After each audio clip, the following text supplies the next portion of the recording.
today. I think we have most of the folks that were tuning in, but I'm actually going to stop sharing for a second and kind of hand it over to our host, and then we'll kind of go from there. So Reggie and Deanna, I'll kind of kick it over to you all to kind of start. Outstanding.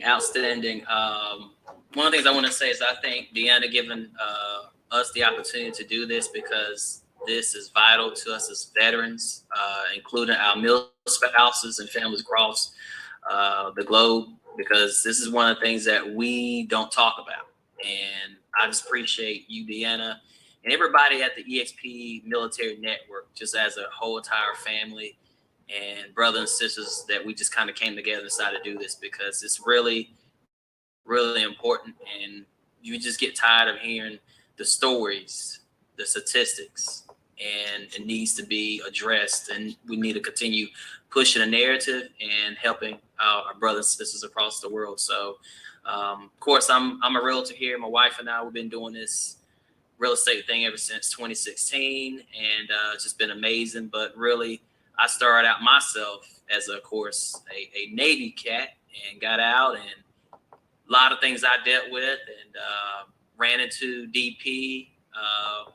And ever since then, man, it's just been a complete blessing to give back and help our brothers and sisters across the world with their, not only with claims, but just other facets of things that they need. So just really, really appreciative and very grateful. So I'll pass it off to Deanna, and then we'll have DP do his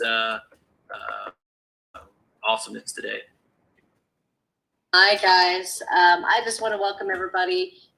Send out a special thank you to Reggie. He's our chairman of Veteran Resources for the EXP Military Network, and it's been a really important mission of ours and mine from the beginning of our relaunch of the military network, that we really bring value to the needs of our veterans and their families, especially agents who are growing successful real estate business who are also veterans. And as part of that, we've got this great partnership that we've started with the Veterans Network and DP, and he brings his talent and his passion and his love for what he does in helping all of our veterans. So I want to thank DP. We want to thank Reggie, and of course Brian, who's sitting here helping us out also. Thanks for everything, and I hope this brings a lot of value, and that you guys can use it in your own lives or take it home and help a family member or even your clients in your real estate transactions. But welcome, and thanks for being here. Awesome. All righty. So let us begin. So welcome, everyone. Again, thank you for your patience, as we had a little bit of technical difficulties getting some of the technology in place, but it wouldn't be technology if it didn't mess up on us, right? So kind of go hands in hand. With that being said and done, the topic today, we're talking why veterans need to seek mental health help, right? So we're going to talk a little bit about that and go down that road, the agenda for the day, talk a little bit about VNCC, kind of what we do on our side, situation overview to kind of present the conversation. And then we're going to a Q&A. I think a lot of value really comes from our ability to have a Q&A and have a conversation, right? So it's not going to be death by PowerPoint. The goal here is to learn something, begin the conversations with you all as leaders in what you all do. So with that being said and done, let us begin at the start point, right? Because I think we have to go back to the beginning to get to where we're at. I'm sure here we're all having to be, to conference in person, right? Everybody has seen this in some shape, fashion, form. It's not a foreign concept of what this means, right? Whether or not you were drafted, you served, we deal with a myriad of veterans from all demographics, all ages. This is where it started, right? A contractual obligation to start a journey into service, right? The first thing you saw in the beginning, right, was us talking about service, right? So we come from a nature of service. We want to help, we want to be there for someone. And we began this journey of going down this rabbit hole of serving and going our respective ways, right? Check. So where do we come from, right? We went ahead and got into service. And the reality is that we have to go back to a place of understanding the business that we come from. We come from a profession of arms.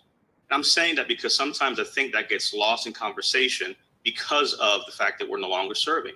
And you all, as well as professionals in your own way, are doing the business of serving veterans and serving families and so forth as well. But when we start to look at the fact that where we came from, sometimes a lot of veterans kind of forget this, especially our older veterans who are so far removed from what exactly service was for us. And we take pride in that, right? We took pride in the fact that we did all these things at high levels, but we begin to unravel also the point that this training, this excellence that we come from also handicapped us in certain ways, post service, because in service, right, we did amazing things, and we see as we recognize these things, right? Now, of course, to be a little kind of light to it all, we realize in the reality, right, what that really means is this. So if anybody has served or spent some time, this is what it looks like or it feels like when we're dealing interagency with each other, right? So we'll put the Army on the left, we'll put Navy on the right, go Army, beat Navy, right? Go Army, sink Navy, or go Navy, beat Army, whichever way you want to kind of go with it, right?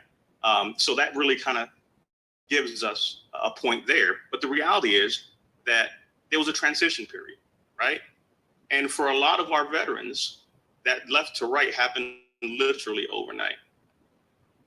Going from a place where we took pride in what we did, and all of a sudden now to the right, we see that sometimes we may feel forgotten, or we're disattached, or we don't belong to a team anymore, right? You see that veteran out there, and we've kind of have stereotyped the conversation for veterans, right? Disabled, broken, VA, not what they used to be, et cetera, right? Thank you for your service, but then what does that mean?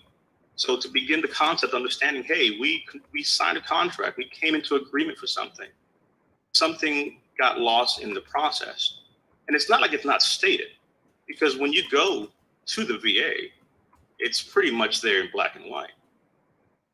I just think sometimes we just forget that part of that contract was to also understand that the VA would care for him or her who shall have borne the battle, and for his widow and his orphan. It's a nice plaque that sadly the words are hollow with what we've seen. And I'm not into the demonizing of left or right or extremism. No, there are good people doing good work. We cannot address something without being real as to what are the faults, what is missing, what is not happening. That's the reality that we have to get to first before we can help somebody else. Again, this is a heavy topic. So to, again, add levity to it, this is honestly what it feels like sometimes when a veteran goes to the VA.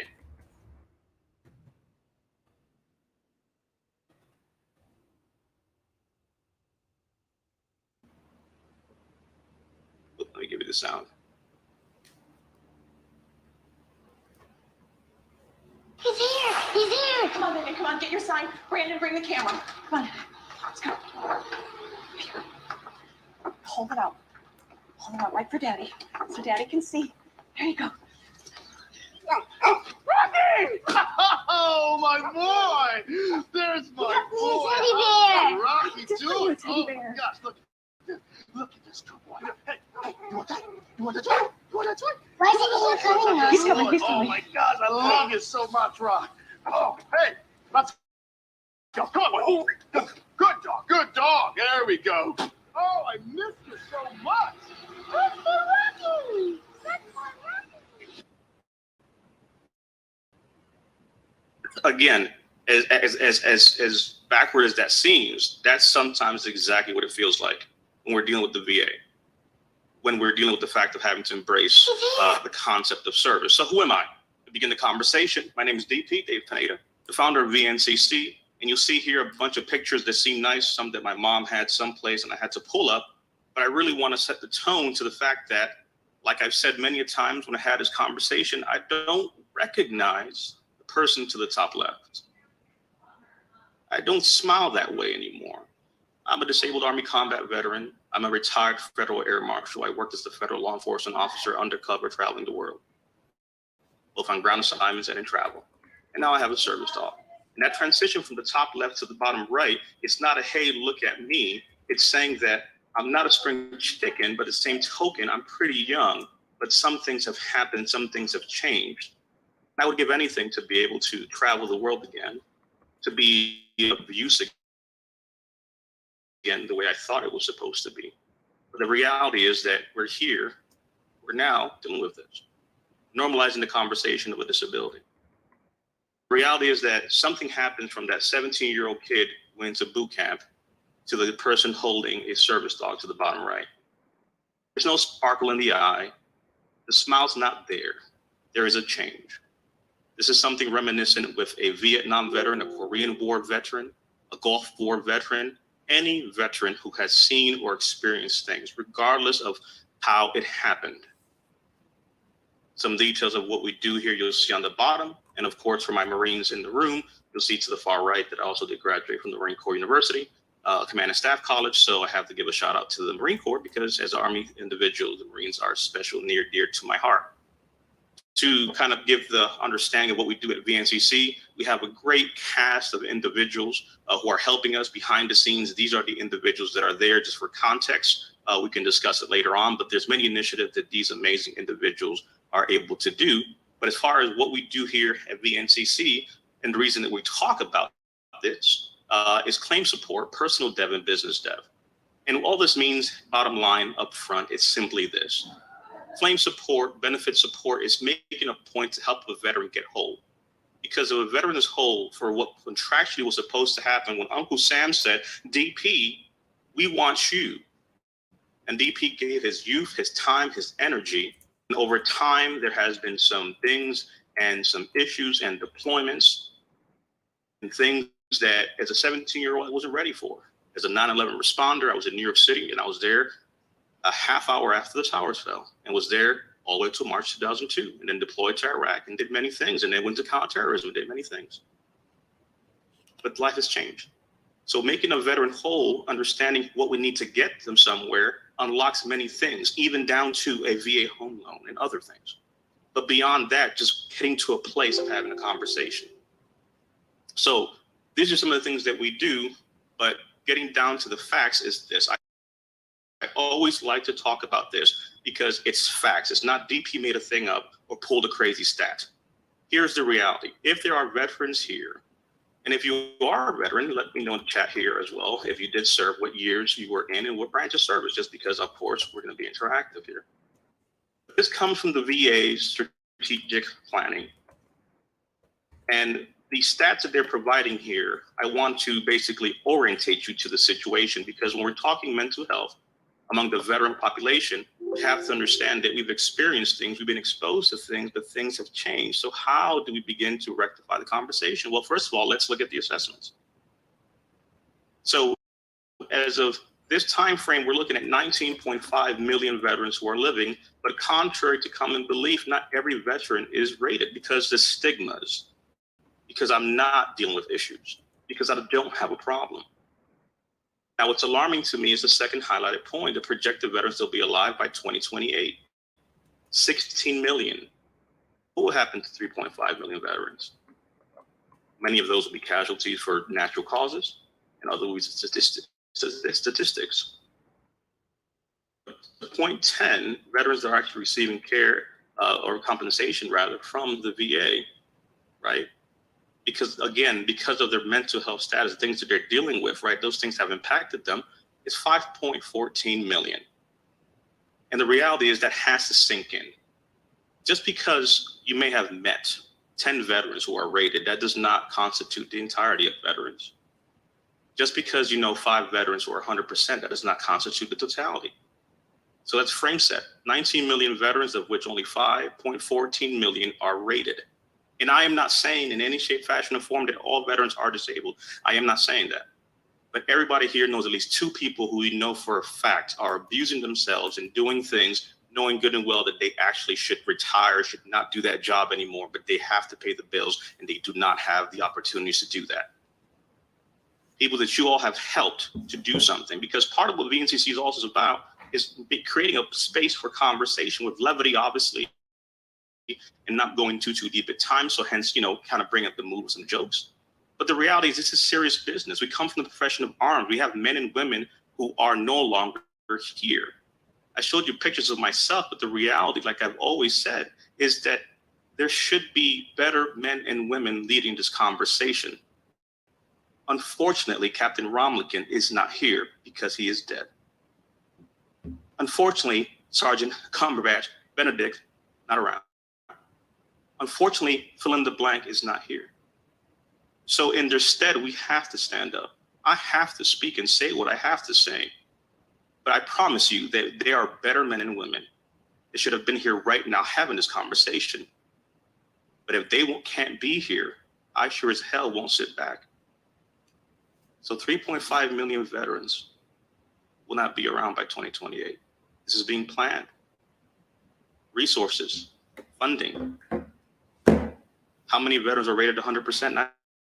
909,000. A far cry from 5 million. A further cry from 19.5 million. Not every veteran is rated, and sure as heck not every veteran is 100%. The alarming figure is number 13, veterans in receipt of individual unemployability benefits. If you don't know what that means a veteran who is not 100%, but they're over a threshold, where let's say they're stuck at 70, 80, or 90. And the difference between 90 and 100 is very big. It can mean the difference of literally having care for your family. If a veteran's 100% PNT, they not only have care for themselves, but they have CHAP VA benefits for their families. We literally have men out there and women out there pushing themselves to the brink just to keep the lights on, because that 10% rating is not enough. That 70% rating is not enough. And the reality is some veterans are quite frankly almost homeless, unemployable. They just cannot anymore.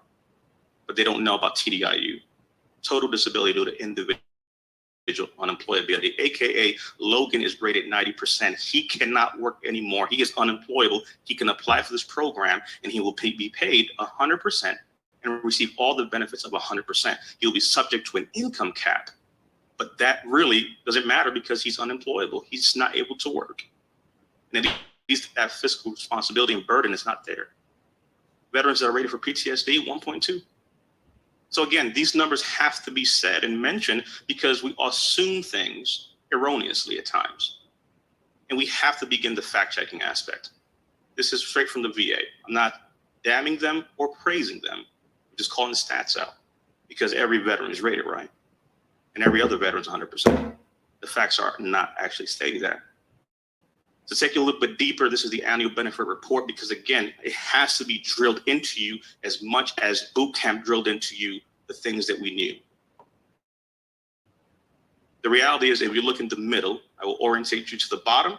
You will see the total number of veterans who are rated, 5.2. This figure changes because this is 21. The other one was a few months behind. The total number of disabilities that are rated, you'll see is 31 million. Out of a population of 19 million. So the numbers remain.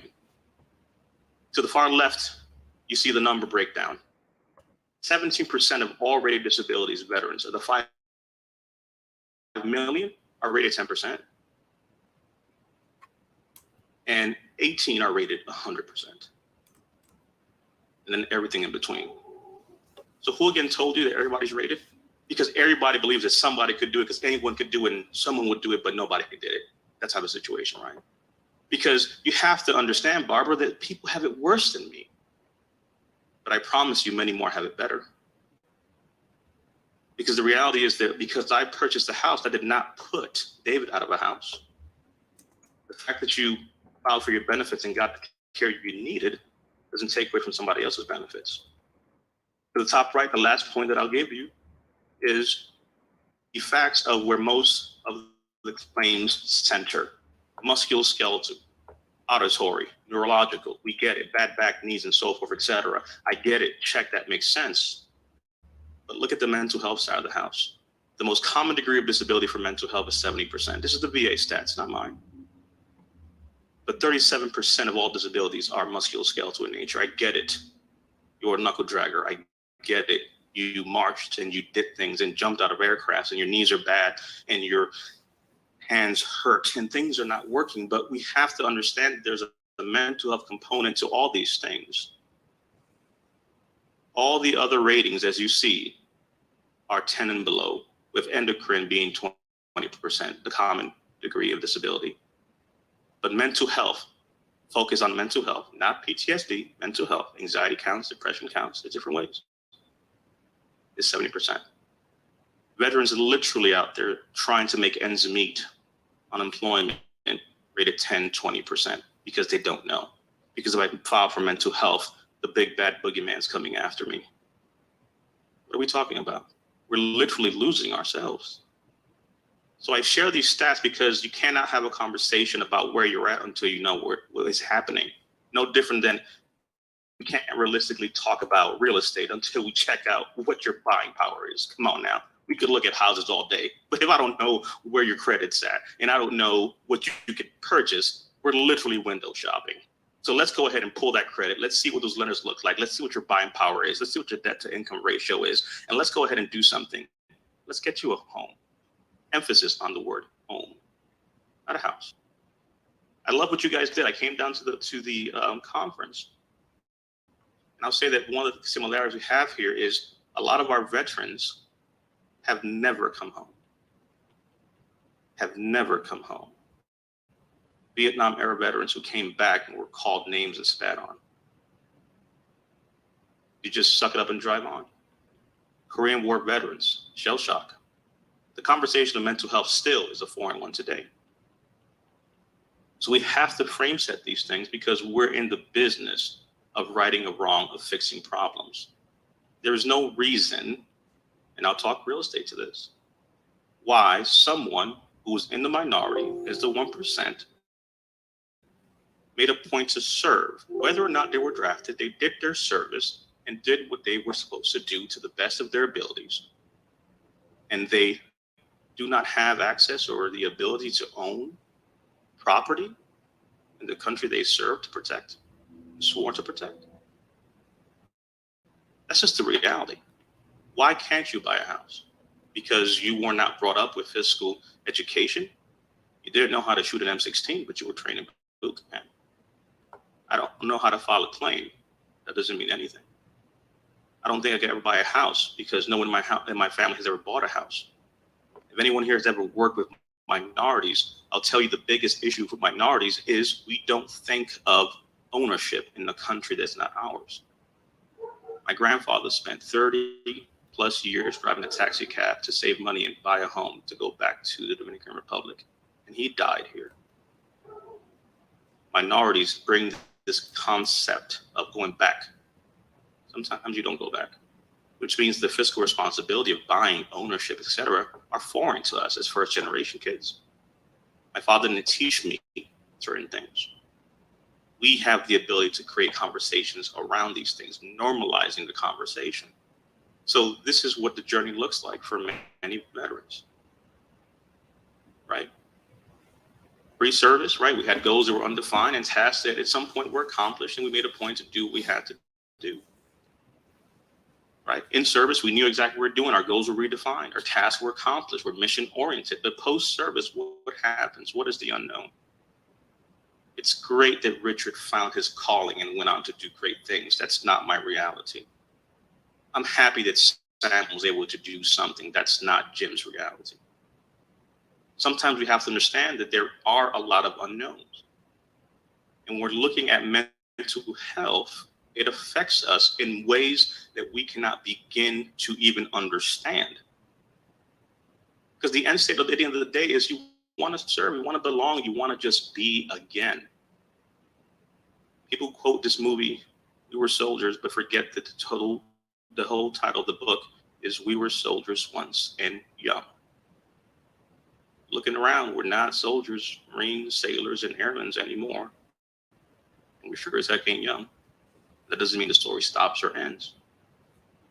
So this is how we begin to break down this conversation.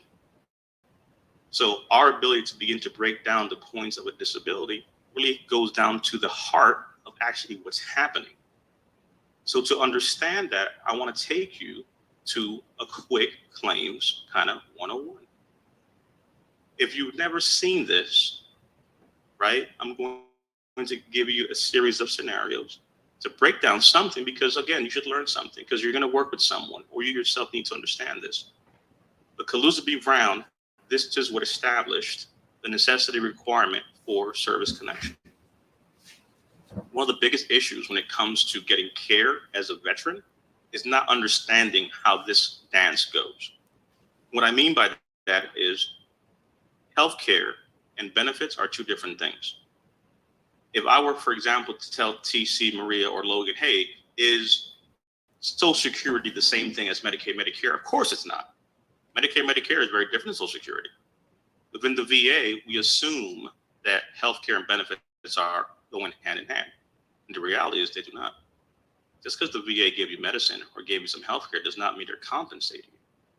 So it's not about focusing on disability, it's understanding that for many veterans, this is a journey going from one point to the next. So 3 things are needed. You have to have a diagnosis, you have to have an in-service event or stressor, and you have to have a nexus, i.e. what connects it. The further you've been out of service, the more it's needed to have this connection between current diagnosis and end state.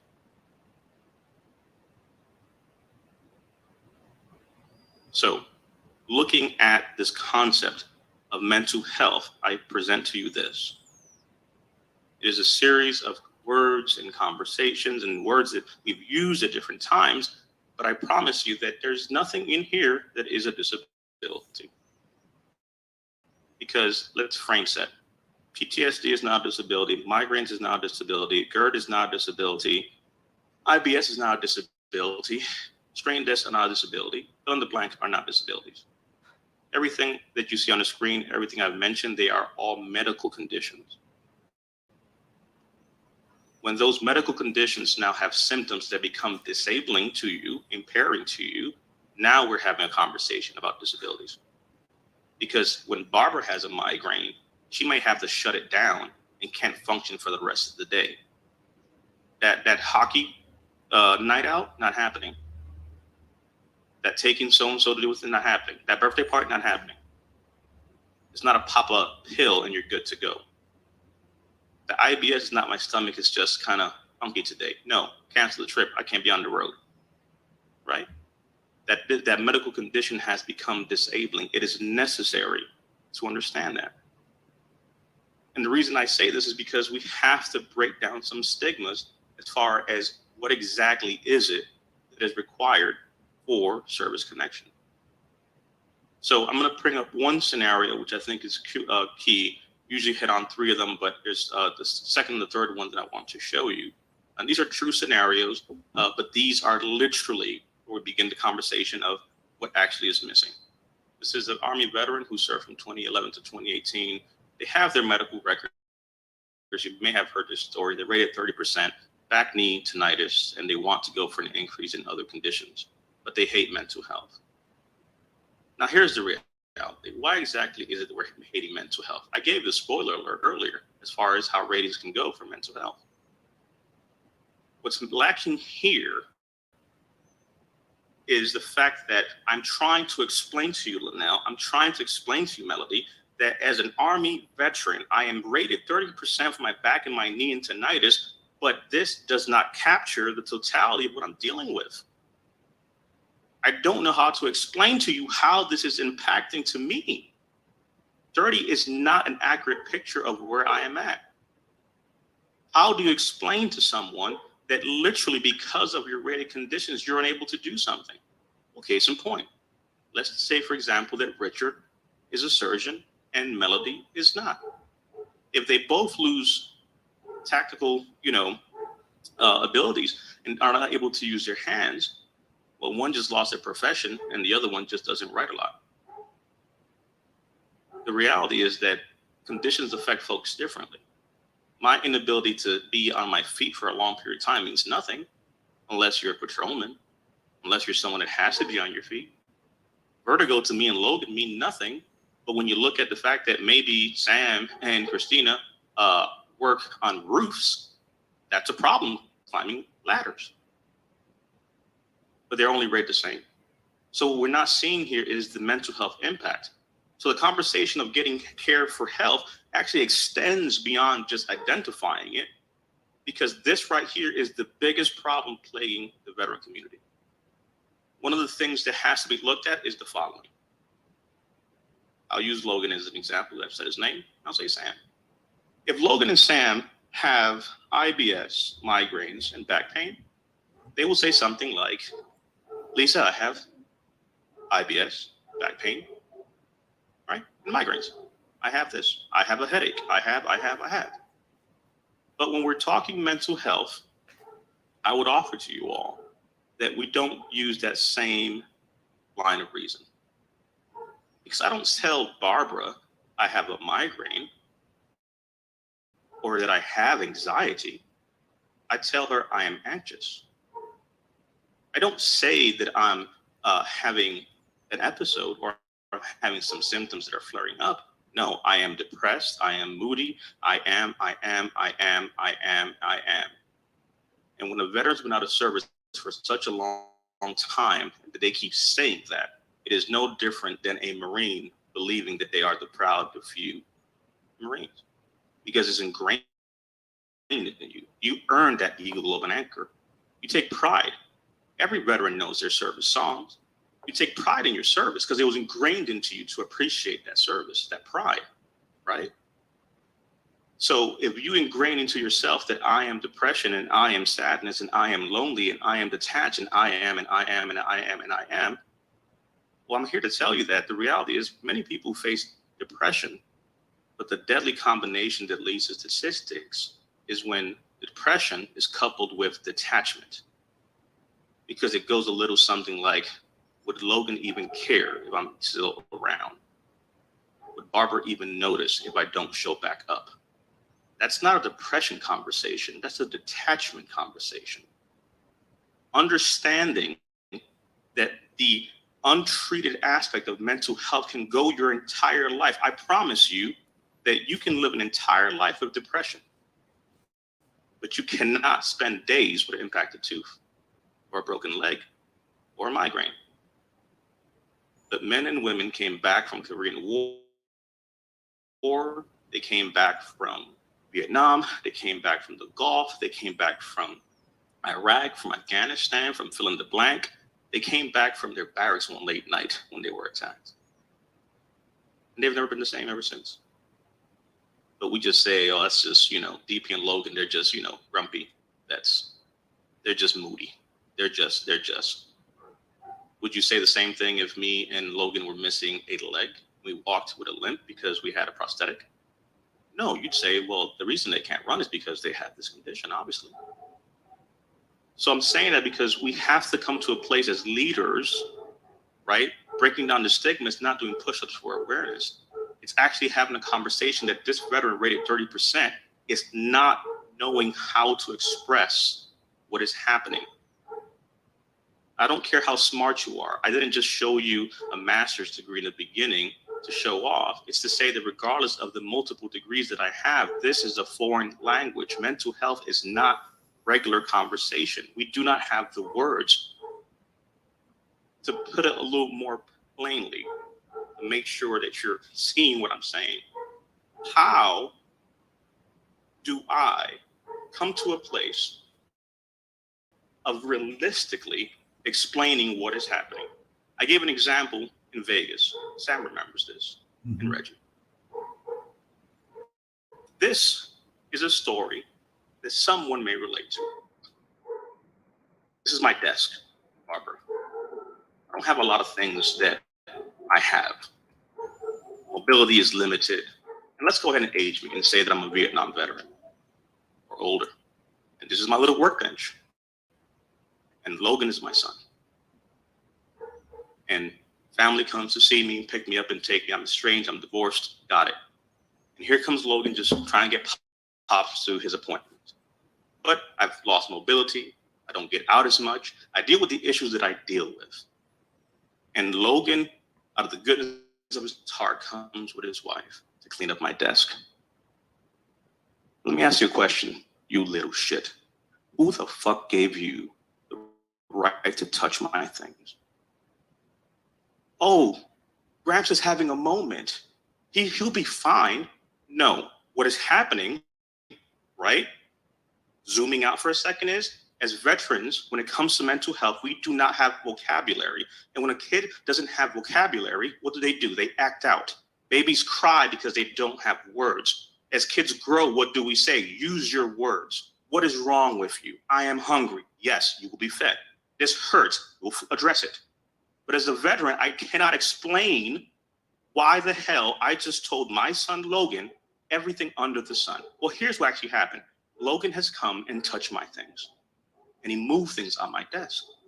And all you see is that DP is just now upset as usual and blue as lid. He'll be fine later. And usually I'll come back and say, I'm sorry, son. I didn't mean to blow up. I just, I lost my cool. Here's the reality. Let's dissect it. I'm not sorry. You triggered me. And when you trigger a veteran, the response is to get blood for blood. You upset me, you hurt me, I'm going to hurt you. Do I like the fact that I'm saying this to you? No. Do I want to hurt my son? No. Do I want to hurt my spouse? No. Do I want to verbally assault somebody? No, I do not. But I do it because I'm triggered, and hurt people hurt people. What people don't see is the following. What Logan doesn't understand, and his well-wishing wife who comes to take me to the appointment and sees my desk as a mess, is that I, unlike you, Logan, cannot walk anymore. I don't have the ability to go places the way I used to. You have to come and get me. I don't have a wife because maybe she passed or she left. I'm by myself here. This is my corner. I can't control my bodily functions. I can't control my mood, Barbara. I can't control balance sometimes, Randolph. If I climb a ladder, I might fall over because of vertigo. Sometimes I don't hear the bell ring because my tinnitus is so loud. And you know what? The only thing I have is my little desk and my little veteran hat that I care about. And you came and you moved it? You touched it? Who gave you the right to take what is left of me? Because what a veteran does not understand to say, or does not have the vocabulary to say, is that I've lost the ability to do things. I may not recognize who I see in the mirror anymore. I can't control my mood. I can't control my body. It's not responding the way it was. This was not what was supposed to happen, because when I was a 17-year-old kid and that sign says, we want you, I said, I am here and let's go do great things. And after the fact, what happened was neglect and hurt, detachment, and just being lost. But I had to suck it up and drive on, because the military, like I told you before, has trained us to do things that, quite frankly, are great for combat, but not for life. What got us through combat doesn't get us through life. What got us through hardships are not sustainable at scale. I'll give you an example. Half of this room right now is a unit. We're going to take A platoon and B platoon, right? And split them up. The fact of the matter is that if, as leaders, we have assets at a high tempo environment, we will deploy them and then recall them and then rotate them out, right? You even get your car serviced every so often. You have to replace things.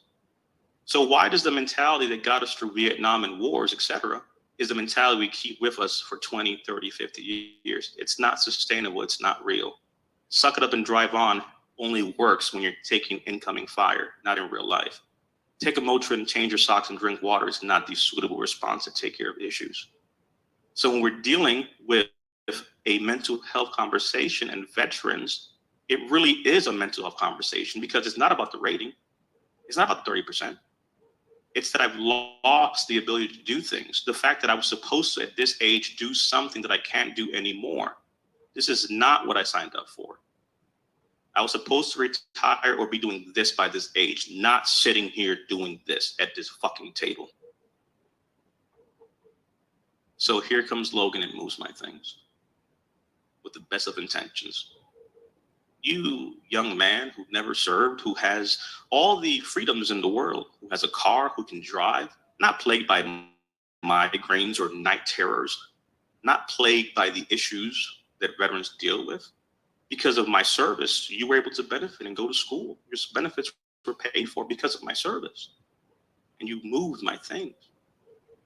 Hell, I can't even feel my hands sometimes, and you move my things. I can't even go outside to check the mail without thinking a loud bang might be the end of me, but you moved my things. I can't even go to see you and the grandkids because I'm dealing with fucking IBS, and I can't control my body, but you move my things. How do you explain that? You don't, because you don't understand what's happening. So what do? You lash out. And we see it all the time. don't want to talk to a therapist. I don't want to talk to a psychologist. The reality is that veterans will begin to get help when this conversation happens more. I don't give two shits what degrees you have, because the last time I checked, none of us ever got care unless someone pushed us to it. Let's be realistic. I had no intentions of getting care, but you know what? There came Barbara, and she's like, DP, I've been telling you, DP. And it's just like, God, Barbara's coming on Monday. Let me go take care of this. I did it, Barbara. I went to the doctor, like hook or crook. I had no intentions of getting into this line of work, but Sam wouldn't stop harassing my soul. And here we are. So my point is that that's how life happens. How did you all come into EXP? Was it a Google search, or was it someone you knew? How did you wind up here right now? Didn't someone tell you? So this concept and thinking that it is the service or the VA that will do something is flawed, because all the accolades we have in service is not because the Army did a thing. For the Marines, it's not because the Marine Corps did a thing. No, it's because chest stayed bipolar. It's because the person to my left and to my right. What got us through battle was us. We trained, we did things, and once we were deployed and we were where we were, whatever our job was, it was all about the person to your left and to your right. That's what got us through hard times. Because for those that may have deployed, and again, it doesn't matter if you did or didn't, but the worst of duty stations, the worst of assignments, I don't care if you were at boot camp, the worst experiences of your life, the worst times were made bearable because of the person to your left and to your right. That's what got us through it. I was going to fall out of that ruck march. I tell you what, I looked over and Randolph is there looking at me.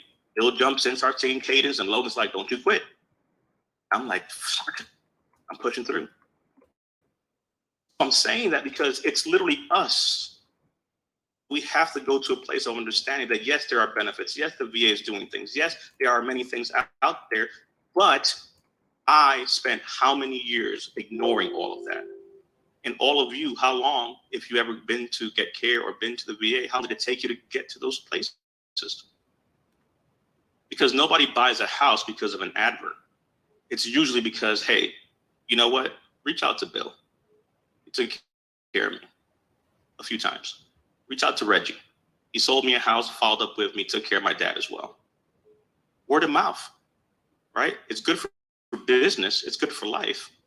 So when do we begin to have this conversation about what actually is not impressive? Because I can talk about my air marshal days and everybody likes that. It's impressive. It's high speed. It's all impressive. But can we talk about the fact that sometimes going to the mailbox causes anxiety? Let me show you my scars and my bad back and the x-rays, but showing you what's happening in my mind, oh, that we're not going to do. Let me show you this knee. When I move it to the left, it kind of pops out of socket. It's a fun party trick. What about depression?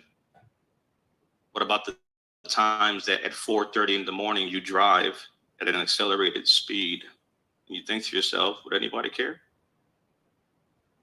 I'm not saying I'm a danger to somebody else. I'm not saying come and take my guns. I'm just saying that sometimes I just wake up in the morning with affirmations and I just curse and say, why am I still here? That maybe the burden of leadership is upon us and people under our care did not come back the same. And arguably some of us never came back ourselves and we were lost. So the conversation of mental health and why veterans need to seek it begins in having this conversation to normalize it. That for all the things I may have done, for all the things you may have done, peel it all back. We are hurt, jaded, broken people. And that's okay. I've assembled a crew of amazing veterans to help us do things, but to make no mistake about it, my entire organization is made up of 100% P&T veterans. Military sexual trauma rated veterans. Veterans who've seen things, who've done things that no one should have to see. And you all have the honor of helping people do something. Because sometimes you just want to have something you can touch, that you can own. And what you all do, you have access to people. Yes, there are veterans out there even who, quite frankly, never have been welcomed home. And I would offer to you all that there's another side to this, because while this hat is nice and many people can look at it, whatever you've been to is what it says, for some this is triggering. Because there's also a demographic of veterans who their service was not what it was supposed to be. Because maybe as a man, I was assaulted sexually. Maybe my service doesn't end like some of you are. I'm happy that you have all these awards on your table and on your wall. My service didn't go like that. It started with the best of intentions, but it didn't end that way. So now what do we do? I don't associate myself with the veteran community because I don't feel like I am one. And the thinking of service does not bring back good memories. It brings back the trauma, the aggressors, the perpetrator. But I vowed to myself that this will never happen again, so I made myself into somebody different. And I will tell you this, when you're dealing with someone who may have experienced military sexual trauma, because it is very prevalent, we're seeing it now. We've worked with veterans as far back as 1976. I don't care what your condition was or what you dealt with.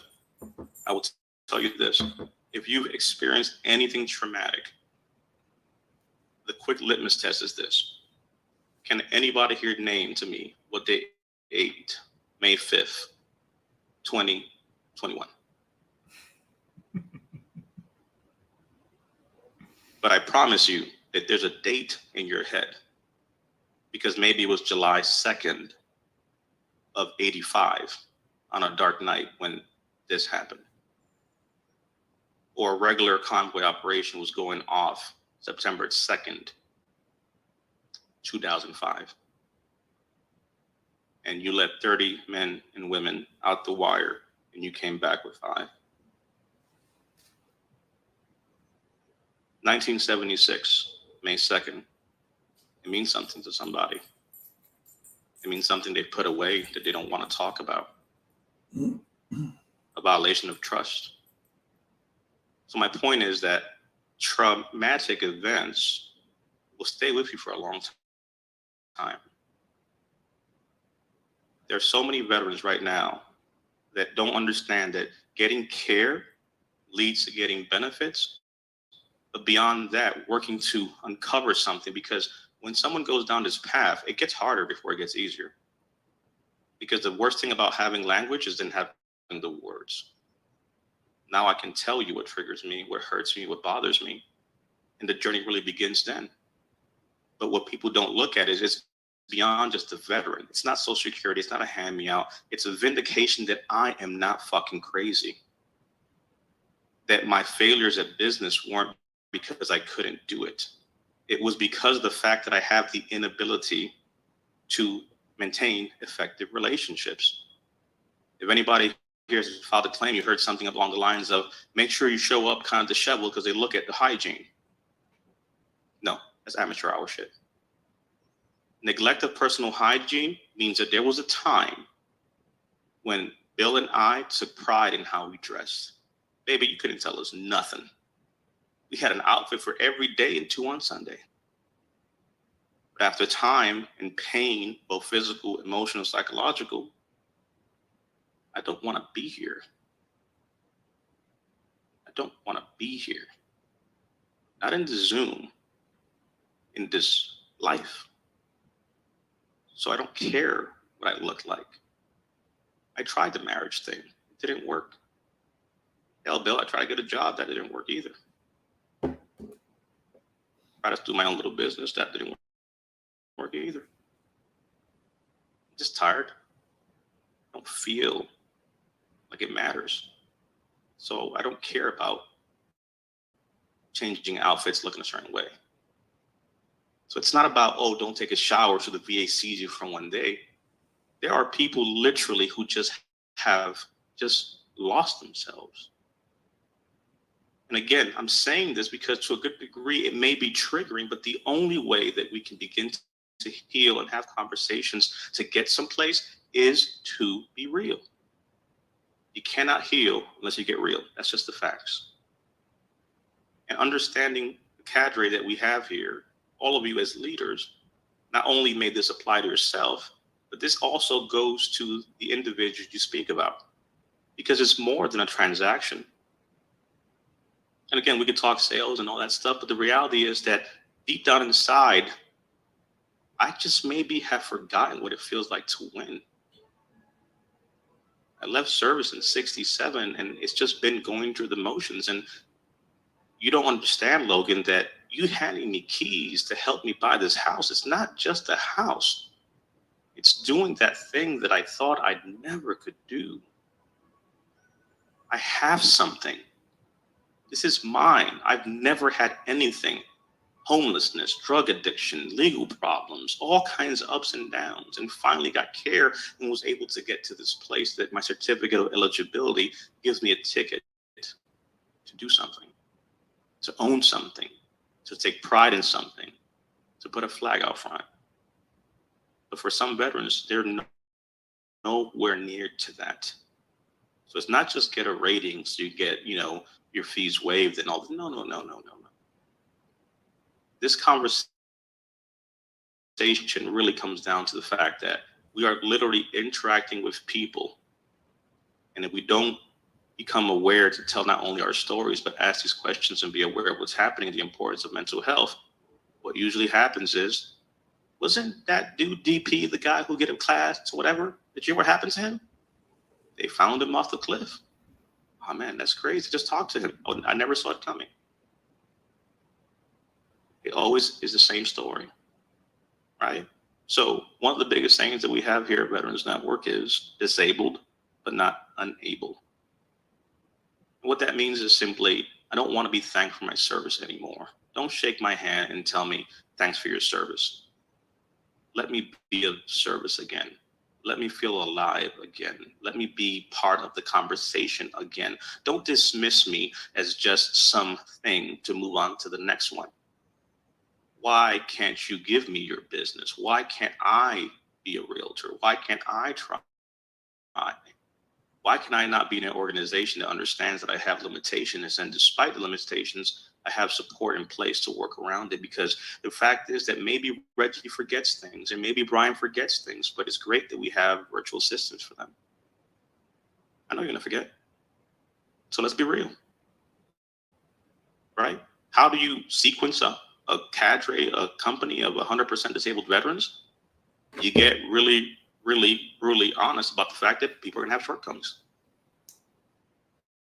Guess what? Logan's out of commission. That's migraine, cover down. It's not a foreign concept. Again, we're not violating ADA, but we're normalizing the conversation of saying, hey, I'm not in a good place right now. I have a big TikTok following and I'm doing stuff on social media and other places. And yesterday I told the team, I'm trying to fix something. I spent about a good 5 hours trying to get some tech thing to work. Long story short, it's like everything looked fine. It's just like, I don't care what you say, it looks fine. The way my OCD is set up is I have to have it a certain way. And my inability to fix something, it just plays in my narrative of my head. For the people looking at symptoms, that's called obsessional rituals that sometimes interfere with daily activities of living. That's a symptom of mental health at the 100% range. That when you get something in your head, you just can't let go. Hey, Logan, just go ahead and do that stuff. It'll be fine. Nah, you give that shit to Logan. Trust me, he's going to figure a way to get it done. But the way we present that is Logan is tenacious and he's, mission driven. He's going to get her done. He's not going to quit. There's no quit in Logan. He's going to get her done. That's what he does. That sounds cute. But in the confidence circle, Logan, shut the fuck down. You've literally been at it for about 30 hours. You have not slept. You have not eaten. You have not stopped. OCD has taken over you, and now you're going down a spiral. The last thing I'll share with you all is, and we'll open up the Q&A, the Roomba story that I've told sometimes. My wife decides we're going to buy a Roomba. I said, we're going to go look for a Roomba. Check. I make a point to go looking, Googling, researching a Roomba, and I show my wife one Roomba review video. She says, okay. I saw her another video. She says, all right, you're spiraling. I'll see you later. My wife is also a disabled veteran. So literally the household with a service dog, like everything's out in the open. So it's just like, and you're going down your rabbit hole. About 5 hours later, and 100 videos of Roomba reviews and pros and cons and all this stuff, you finally make a decision to do a thing. Now, the reason I say that is because it might seem harmless, like, oh, you're just, doing due diligence. Like, no, because I did not eat for those 6 hours. I did not do what I had to do for those 6 hours. And I was literally in a manic just circle of trying to get to the bottom of this thing because I was sure I was going to find something opposite of what I was looking at. It's not that serious. It doesn't matter. It's what we're fixated on. So for us as veterans, some of our strengths and things that we put out there as far as what is good that we bring to the table, we also have to look at the reverse side of it. One of the jokes we have internally was like, oh, DP doesn't sleep. That's cool when you look at it one way, but it's not cool when you look at the fact that the guy actually doesn't sleep. Because when you couple mental health and insomnia with running a business and doing this stuff, it's not a healthy situation. And the only way it works is to have people around you to just know. So the concept of getting help for your mental health, really, it begins right here, being real and being honest. Because there are some veterans who I frankly don't know. And because I don't know, back to the examples, and I just said many examples of many veterans, just using myself as an example, to not be too triggering to people. But that conversation has happened. I cursed out my son, Logan, when he moved my desk stuff. It's a story many people can relate to. But you're lying to yourself when you apologize, because the reality is you're not apologizing. I meant to hurt your feelings. The things that I said were hurtful on purpose. I wanted to hurt you because you triggered me. So when you are, let's say, seeing, right, a mental health professional, these are the conversations that have to happen. Not a staring contest of I don't trust you, because for veterans and those that are dealing with PTSD, whether combat, non-combat, or personal assault related, here's the problem. We don't trust people. We don't let people in our circles. So I don't trust this psychologist. I don't trust this therapist. This is a very personal journey. So sometimes, what helps is having this conversation. What helps is being real like this and having a safe place to have a conversation about, I never knew, Bill, that you dealt with those things. I never knew, Logan, you dealt with those things.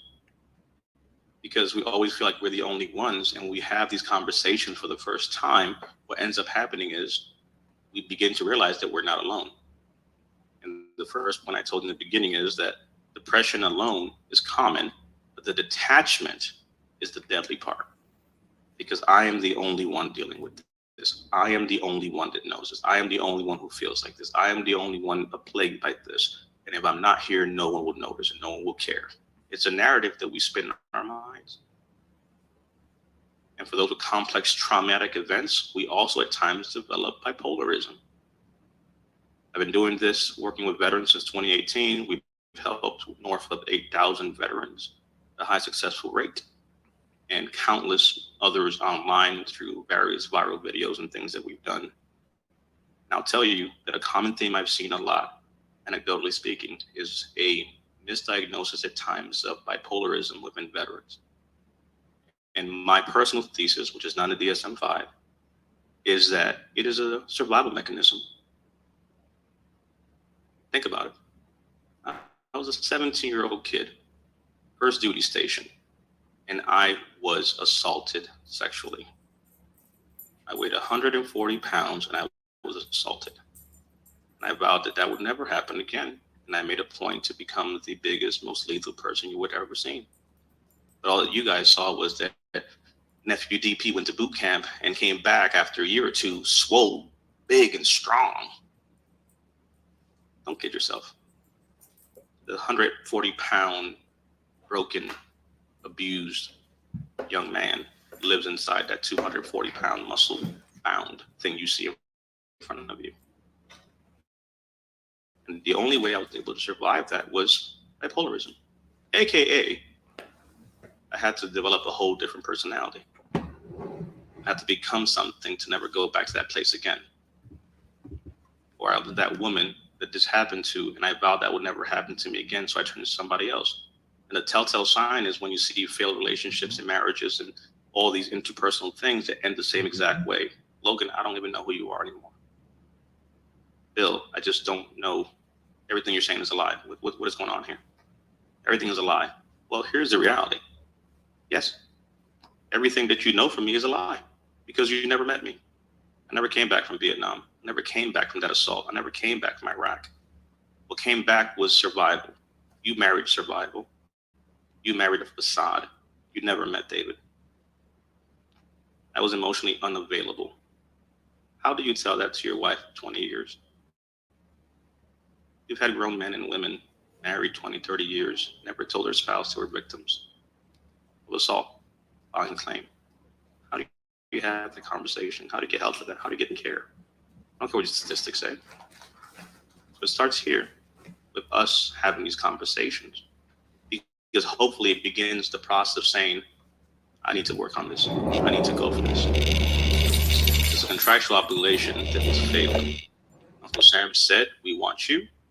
And in turn, we showed up, we served, and we may have left a little bit dented. And as one of our advisors said, when you rent a vehicle, you're supposed to bring it back exactly how you found it, fueled up and everything.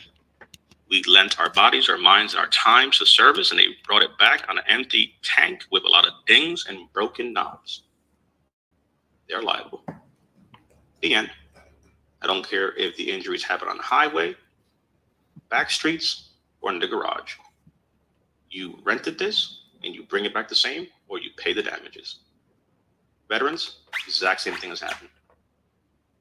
Let's not let our pride hold us back from these things. But again, that is the salient point here. The conversation of mental health has to be told by being real and telling these stories. We come from a culture of stories. That's how we have military traditions. So maybe we start telling the story of how some of you all worked through your depression and your mental health situations and got yourself to a place where I would have never known you dealt with this. Because maybe hearing that Randolph went through what I went through, and Paul and Maria and Alex and Joe, it gives me hope that maybe I can too. But if all I see is the success story and them being on top, I never see the journey.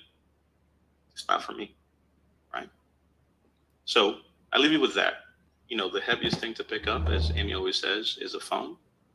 But the fact is that we may be disabled, but we're not unable. We're still here. We still have service. We still can still do what we can do. And maybe I cannot do what I used to do, but I can still talk.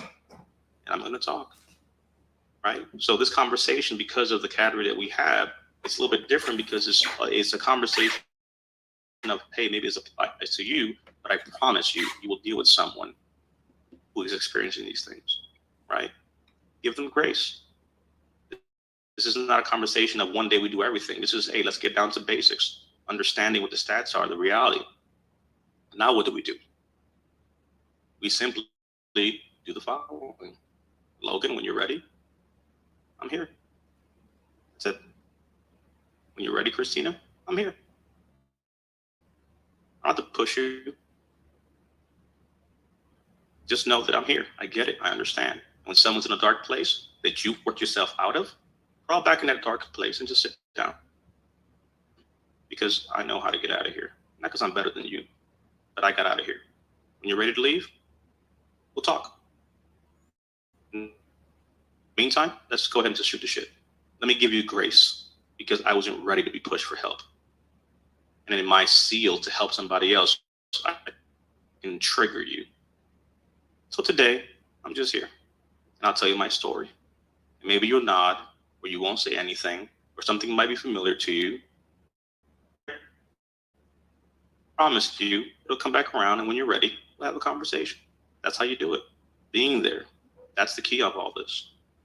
One by one, little by little, 24 people in a Zoom that can walk away and impact 24 more people, so on and so on.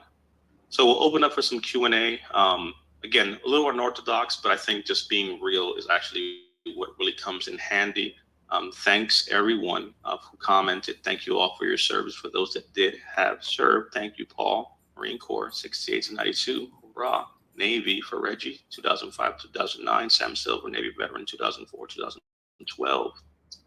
And all the other ones who may have served, even if you have loved ones as well. Richard, Army vet, 86, 2020. Army vet, Logan, 2007, met, retired, 2021. TC, U.S. Navy, retired, 96, 2016. Melody, U.S. Navy, 96 to 97.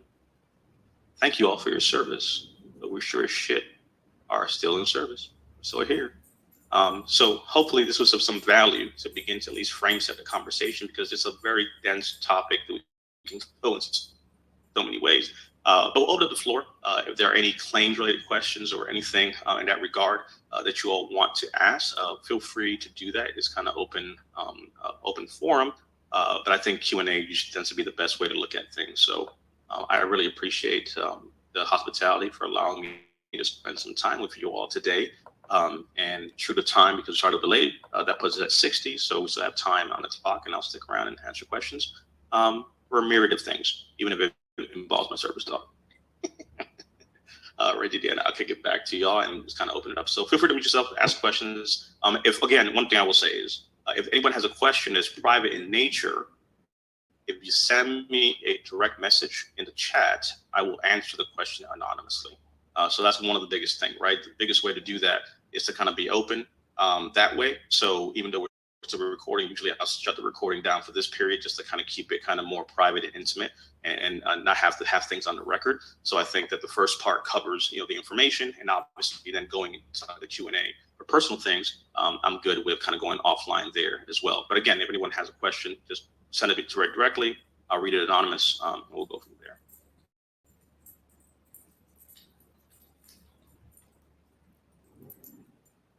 Yes, I appreciate everyone joining us here today. Right, I'm also going to in the chat. So if you want to, continue reaching out to us for, anything that you may need. Also, if you're running somebody, family, friend, loved one, or even yourself,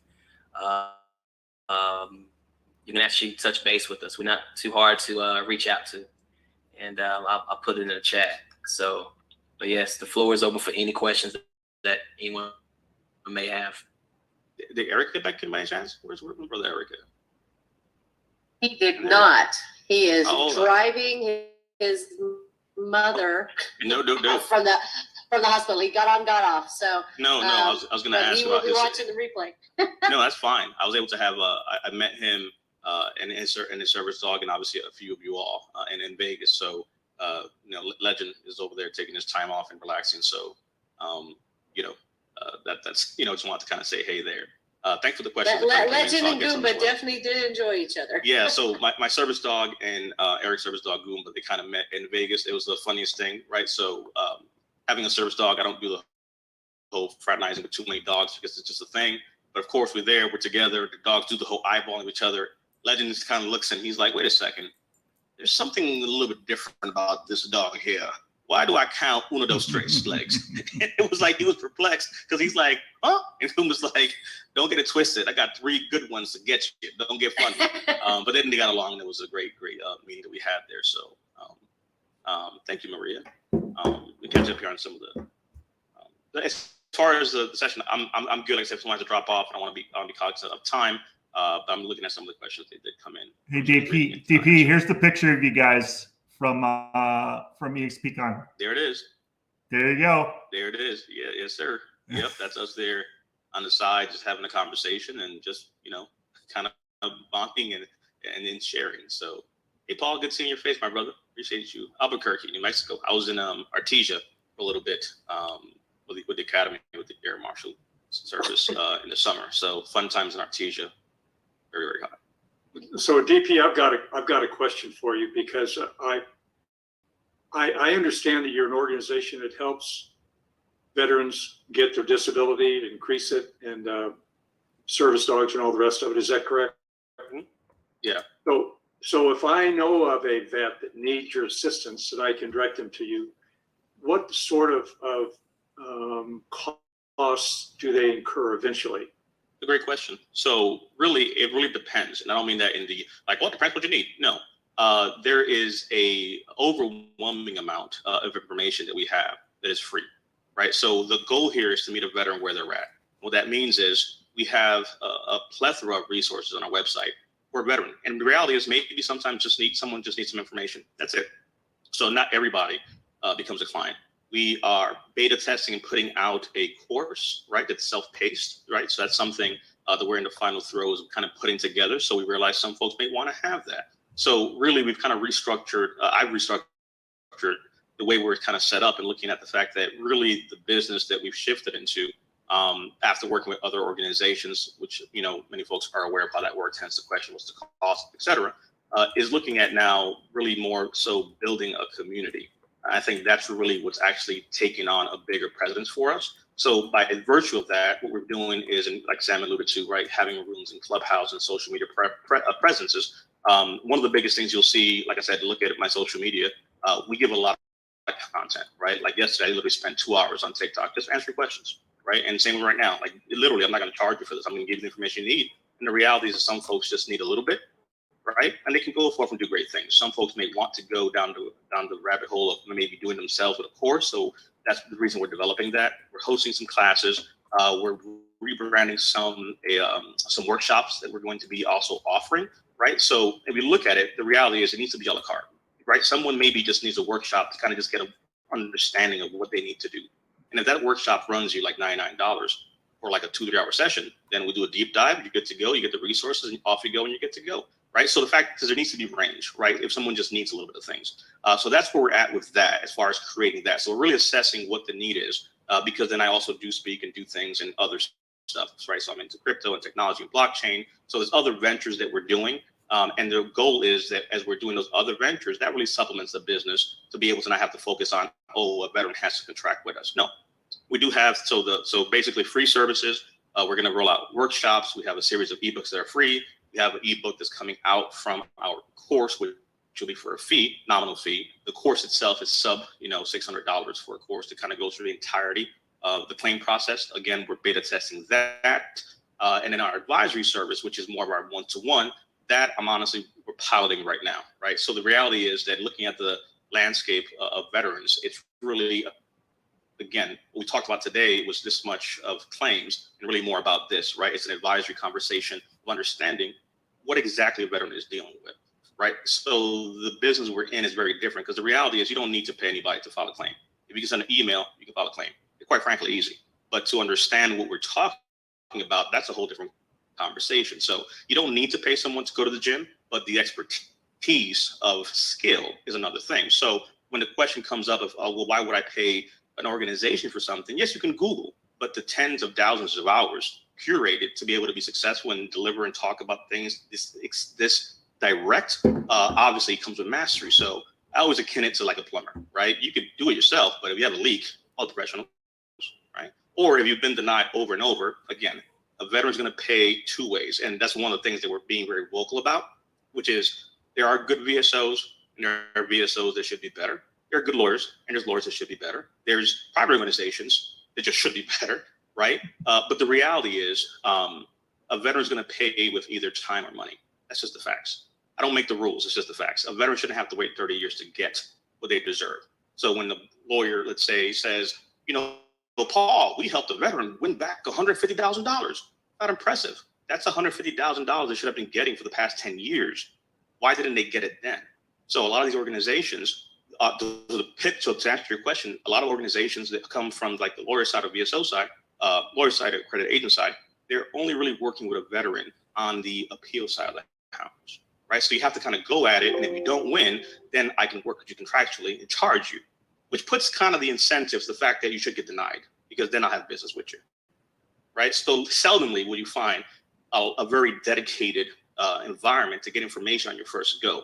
And if someone says, go to the VA, Google it, again, go change your own oil if you've never done it, right? So that's really where we're at with this, right? So I started this organization about a year and change ago, even though I've been in a space with other organizations prior to that for many years, and we've assembled folks, but really now it's saying, okay, wait a second, what's the market dictating? Because the fact is the market is changing, laws are changing, and I do believe that there are predatory organizations out there, right? So I'm not shying from the question. I know there are organizations out there that are charging insane amounts of money because of the fact that they're helping you do 2 things. So 2 phone calls and how to submit a claim doesn't constitute a $10,000 bill. I'm sorry.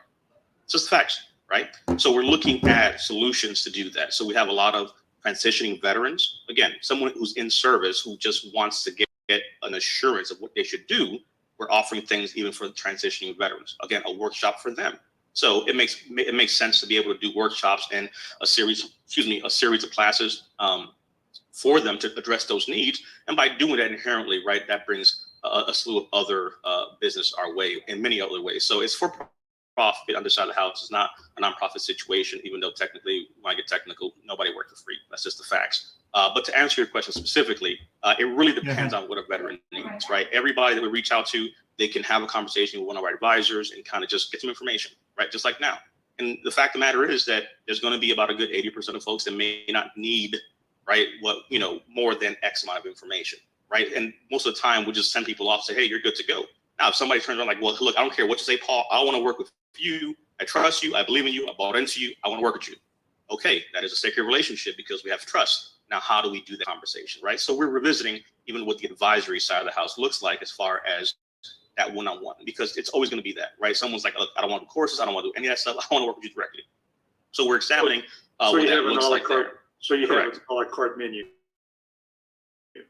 Correct, right. So- And we're right now in the beta of really assessing that, because there's a shift in the market in the sense of it's been so saturated by just a one offering organization, right? Sign a contract to have us basically do everything for you.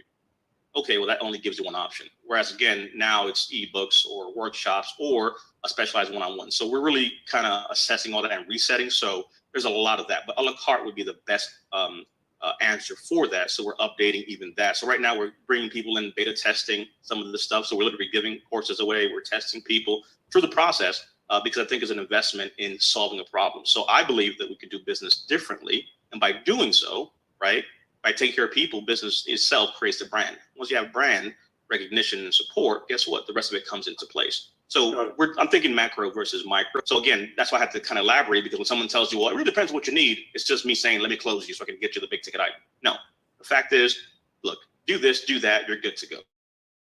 Or, maybe try this course, or maybe try this workshop. So having that option, I think, is actually a better way, to build a business and take care of veterans, because we're tired of being lied to, So you're under construction and you're open at the same time. Correct. Got Correct. it. Okay. Yeah, it's a little bit of both, right? You know what I'm saying? But again, because adaptable. it's the true definition of being agile. That's fine. It's a true definition of being agile, because we're really making a point to try to, get down to a place of actually solving a problem, right? Not just assuming solutions to a problem, if that makes sense. Got it. Well, I was remiss in not mentioning earlier. Recording stopped. I appreciate Deanna putting this together. Deanna, thank you very much for that, for being the pointy end of the spear, if you will. Tip of the You guys spear. are welcome. Being the point man, yeah, really. Thank you. You're very Welcome, welcome, guys. people. Appreciate you. Semper Fidelis. All right, one question that came up. So the question came up, there's a significant lack of awareness and understanding regarding mental health and protection in society, because mental health does not show evidence on x-rays, urinalysis, and physical checkups. Does not mean the person is not sick or needs protection. We have so many problems: lack of awareness, lack of outreach, understanding, security.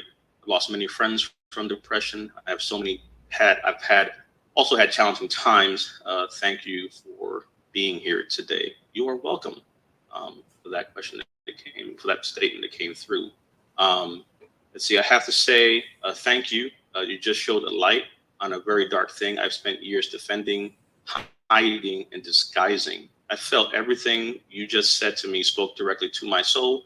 I'm 100% P&T, but them taking my spine and body is not near the struggle as they give my ability to be a dad or a husband. The sleepless nights, the feelings of being emasculated for being so broken so young. That was the most powerful message I've ever heard. I can hide this from everyone, but you literally broke down my life. The obsession, the constantly ruining everything to the ground, the no stone unturned, the not eating, the living off of Copenhagen, the hate, the holy-ish. I feel the lighter knowing I'm not alone, because I'm detaching, but have started getting help, and I've been helping others with their process now, especially, specifically to include mental health first. Thank you. If you ever need volunteers, support, check. Retired Dave, you have a question? Check. Got it, Bill. So again, so some of the points there, which again, they need to be said, because again, it's literally creating space to say these things, right? And a lot of the things that I talk about, some of it is my own things, and many things are also things from folks that we've helped along the years, right? So literally, it's a plethora of stories and things we've done there. Check on the temperature water issue. You can feel free to kind of send it directly if you want as well. I'll kind of answer it there, but specifically, what are you thinking? Feel free to put it in the chat as far as that's concerned.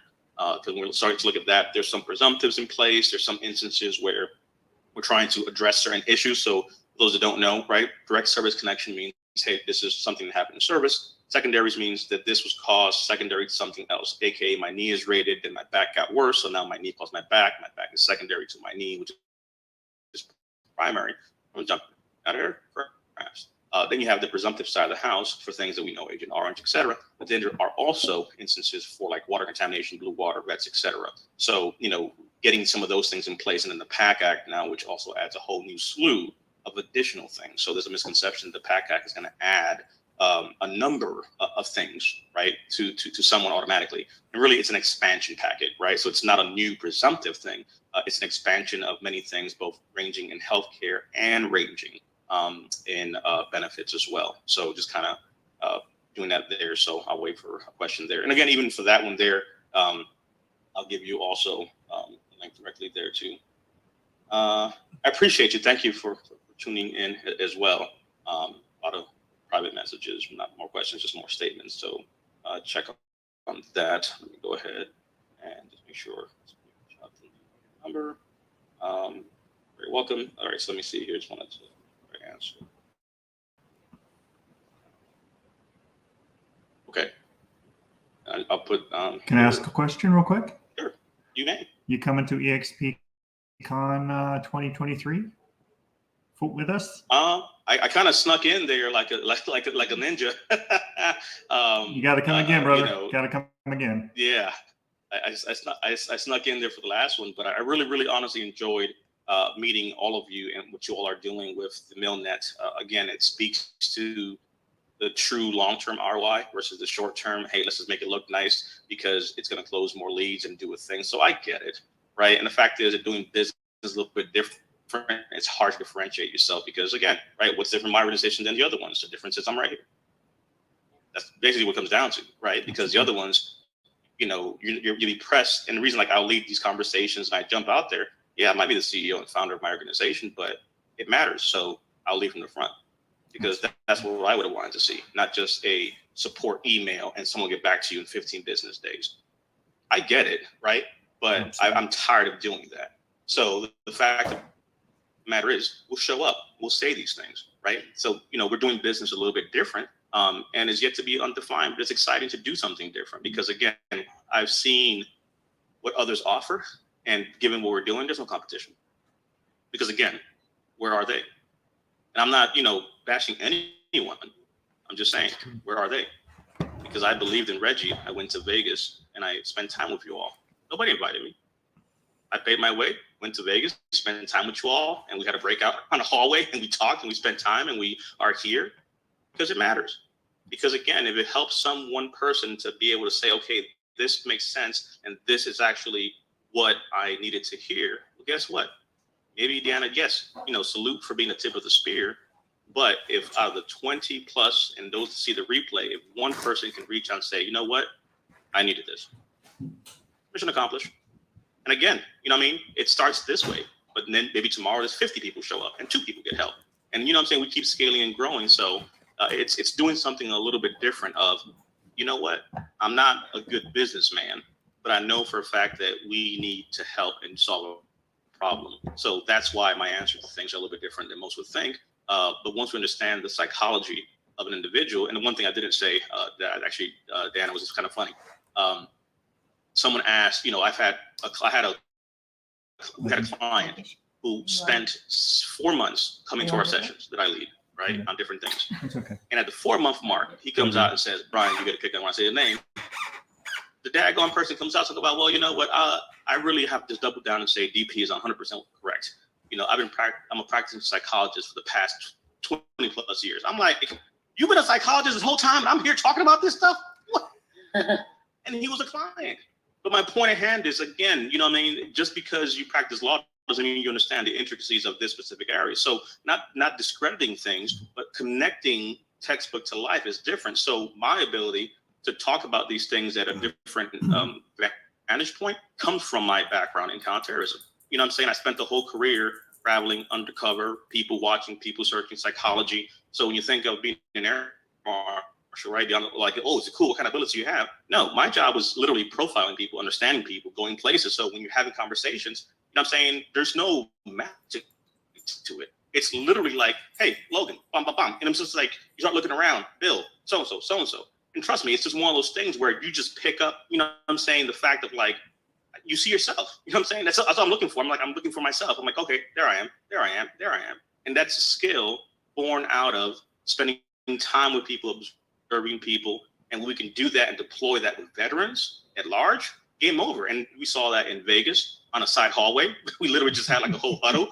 And next thing you know, we're sitting there, people are crying, we're emotional, we're having moments, and we're here virtual, and people feel things because the truth is the truth, whether virtual, in person, or whatever. So, you know, I just offer that to say that that's really, you know, the skill set that's brought us to this point, is understanding that, hey, we're in the people business, right? And we embody here the Maya Angelou, you know, moniker, right? Home, which is people are going to forget what you said. They're going to forget what you did, but they will not forget how you made them feel. And for all the private messages that I got, trust me, you'll forget everything I said. But people will leave here feeling like he got me. He spoke to me. What he said, I just can't explain it, but that's what we need more of, those connections. So so I'm appreciative. Again, I'll put my email. Again, actually, you can all go through Deanna and Reggie if you want to follow up, have any conversations, or whatever the case may be. We are available to support and help.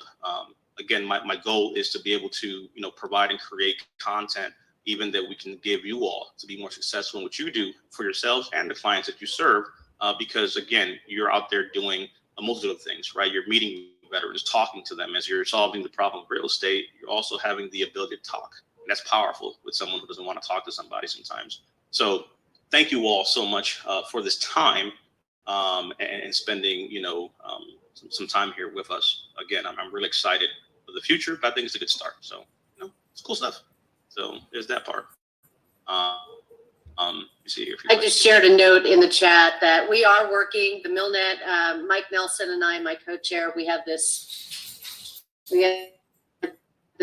BHAG, big hairy goal to put together a military mastermind a day and a half ahead of shareholders this upcoming May. We want to focus on business and personal growth for our veteran and mil spouse agents. That's who it's really going to be directed for. This is not going to be an event to come and see how to sell more houses to vets. It's more about our business growth, our personal growth, being successful in real estate, being successful in our lives.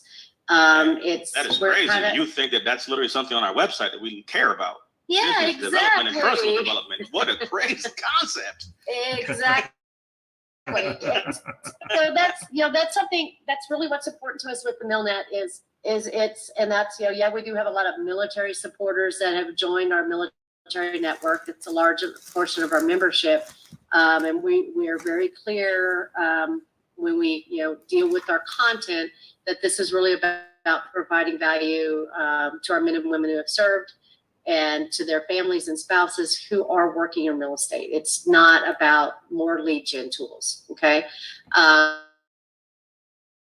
It's a different mission. And this is what we're hoping this military mastermind, we want to kind of start small before shareholders. We have the opportunity, if we want to, in the following year, to partner with the Military Influencers Conference and have a conference within a conference also for our military and male spouses. That's another vision to see it grow by 2024. But guys, this is something that we're really excited about. We really want to see it come to fruition. And as soon as we have more information, we'll go ahead and share that with you. And hopefully we'll be able to have DP and the Veterans Network involved in that also. 100%. I love that. Again, you know, new things. New things are what's needed in the space. Thanks for the message. Also, just so I'm clear, so Sam, you're resending over messages, correct? Just so I'm clear. Oh, okay. I shared my link with on my Clubhouse. So if you see me a second time, I'm just seeing the comment. That's all. So yeah, if you see me a second time, it's coming from somebody I'm no problem at all. I just threw me off when I was looking at the question. That's all. So I was like, wait a second, are you messaging? So check. No problem. All right. So another thing came in. Everything you said is me. This comes from not Sam. Yes, It's Sam. anonymous. It is Sam. But everything you said is me. I'm working on getting help with the VA. I was also pushed by my uncle, who is a veteran, to stop suffering in silence. I'm new to the real estate business, but because I felt like it's something I could do, I want to help other veterans. Now being divorced, starting over, how can I be a part of supporting this group and doing some of these things that we are doing? So again, the private message, I read them because, again, it's like one of those things of like, holy cow, like, you know what I mean? We're making an impact. That's the biggest thing, right? It's like, hey, if nothing else, to Deanna's and Reggie's, efforts here, I think that really speaks volumes. So thank you all for. We picked up one. I've added a link in there that if anybody wants to do a quick one-on-one call with me to talk more about getting involved with the MilNet, we've got so many different programs. Like I said, it's Veterans Resources. Reggie and his team obviously need a lot more support. We have an education team. We obviously have the referral network too, but and our state squad leadership and doing things at the local level, it's exploding. We've got things happening all over the country that are just EXP and our military family just giving back to the community, and some pretty powerful things. So if you're interested and want to plug in and get more involved, there's that link to set up some time with me. And if you put in your notes, if you really want to work and talk more with Reggie, we'll get him on the call too. If there's some other things that interest you, just let me know. All right. 100%. So, and we'll share some stuff that we're working on. So I'll give you one of the first ones here to actually see this.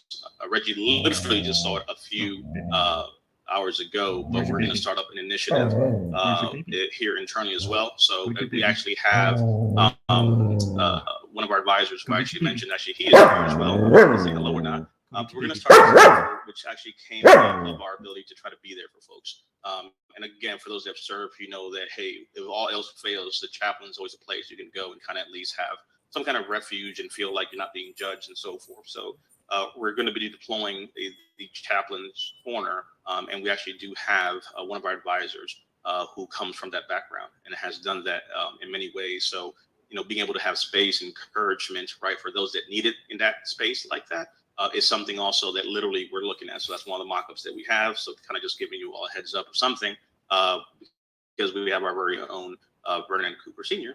is actually that person. Vernon, want to say hello? Hello, everyone out there, and I'd like to say, DP, you did a masterful job as usual, and we want to thank everyone who showed up today because we're here in this space because we want to continue to serve, and as DP said, we don't want you to just thank us for our service. We want to be of service, and to the brothers and sisters who are here, who also served, we thank you. And thank you for what you do every day as you go out and impact the world in general, because what you do is so vitally important. And we thank you for that. And that is our very own Vernon Cooper Sr., aka the VNCC chaplain. We have our new to roll chaplain's corner. So but I appreciate you all. Like I said, our information is out there, so I don't want to hold folks up too much. I know folks have other things to do, and I'll be conscious of their time. But again, follow us, jump in, ask questions. Again, we're building relationships long-term here, not short-term lips. So thanks. They'll appreciate you. But unless any other questions, I'm good on my side. Like I said, we can always reconvene back if you want to collect questions that may come. We'll, kind of connect the pieces there. So we'll let it marinate for a little bit. I appreciate you all. Paul, thank you. Logan, thank you. Christina, Melody, John, Maria, Joe, TC Dallas, I appreciate you. Sam, my brother, I appreciate you in 3 different locations. You popped up here like a tactical ninja. Thanks for all that you do. Fun fact that I always make a point to say, Sam and I go back quite a bit. He actually is the person who bought the domain Veterans Network .club for us when we were starting this whole concept on Clubhouse of just talking about these things. And he was like, hey, you should get this. I got the domain. It's yours.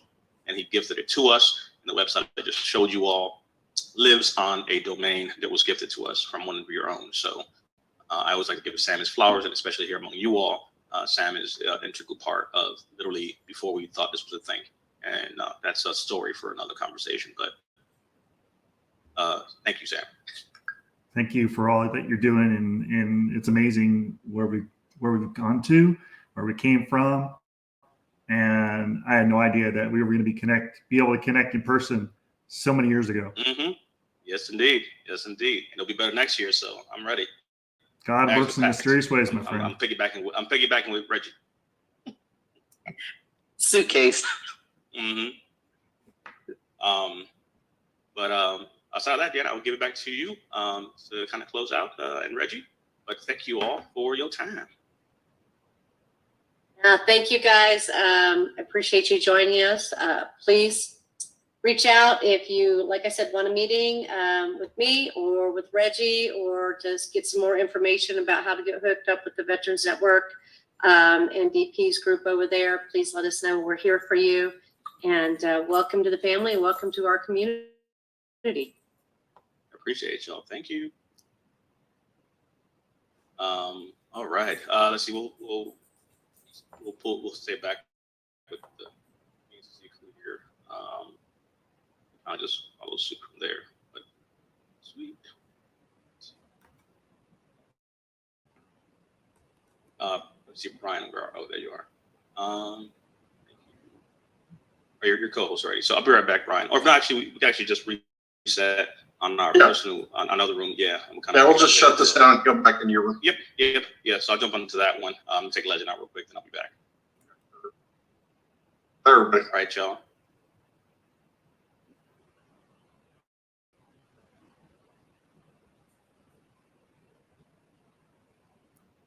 All right, Clubhouse. CM.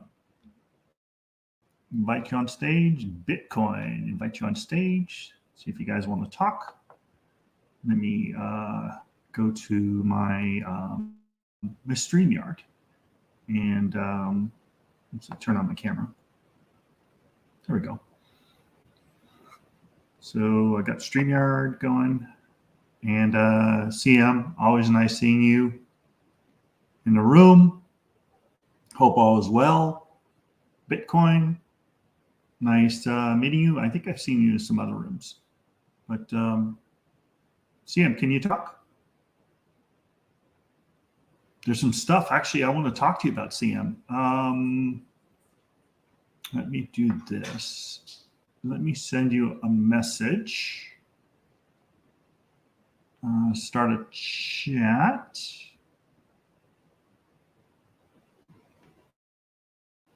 Hey there.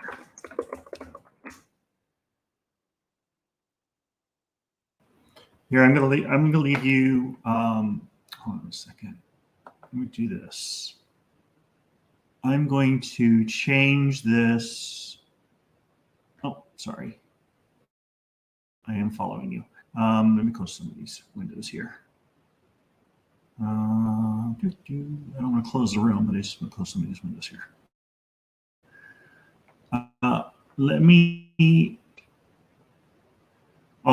edit this link up at the top.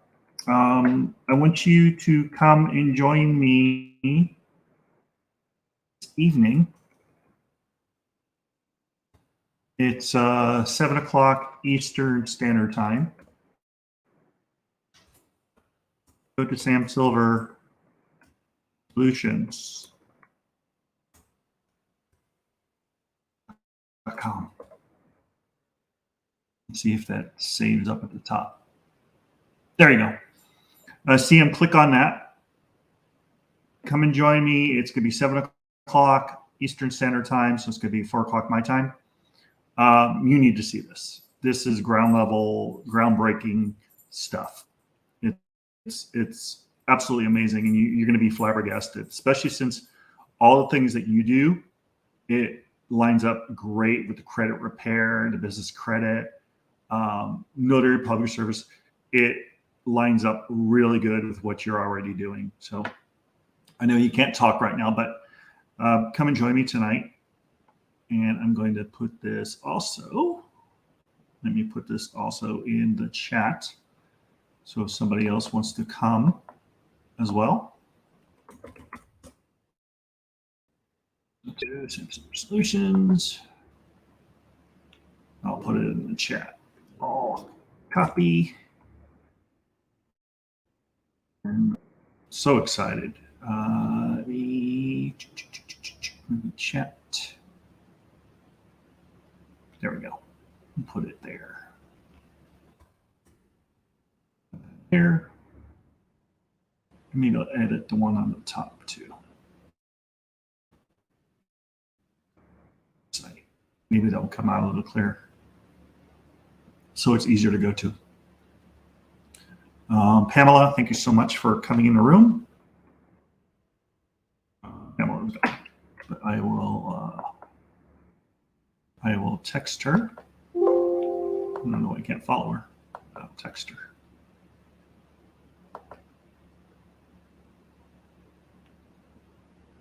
Thank you. Into the Zoom. Zoom.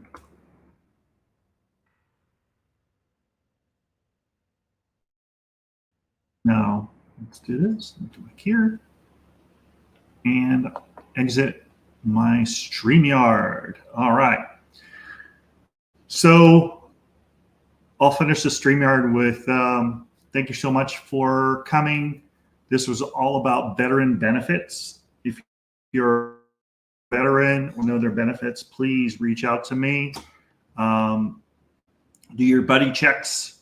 Make sure your vets out there are safe and sound. We want to make sure that, unfortunately, we are losing 22 veterans a day from suicide, and that's not acceptable. Not acceptable at all. And I love to be the catalyst for helping. I love to be the catalyst for helping our veterans to get their resources. And let me put this over here. Oh, wrong way. I guess I'll put it over here. So let's do this. Let's connect. If you look at my little stream down at the bottom, specialize in helping all of these incredible heroes in our community, your veterans, your police, firefighters, nonprofits, government agencies. And if you are a realtor and you would love to be part of our MilNet, military network, where we get great content like what you just saw. It's running really slow now. Oh, let me do this. Let me end this. This is probably, give me a second.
All right, so thank you so much for joining me. And if you want to be part of our MilNet, go to mentorshipmastersgroup.com/Sam-Silver. and I would love to talk to you about EXP, what it has to offer. Or you can scan my digital business card off on the left side of the screen. We will talk to you soon, and I'm going to end this broadcast. Bye for now.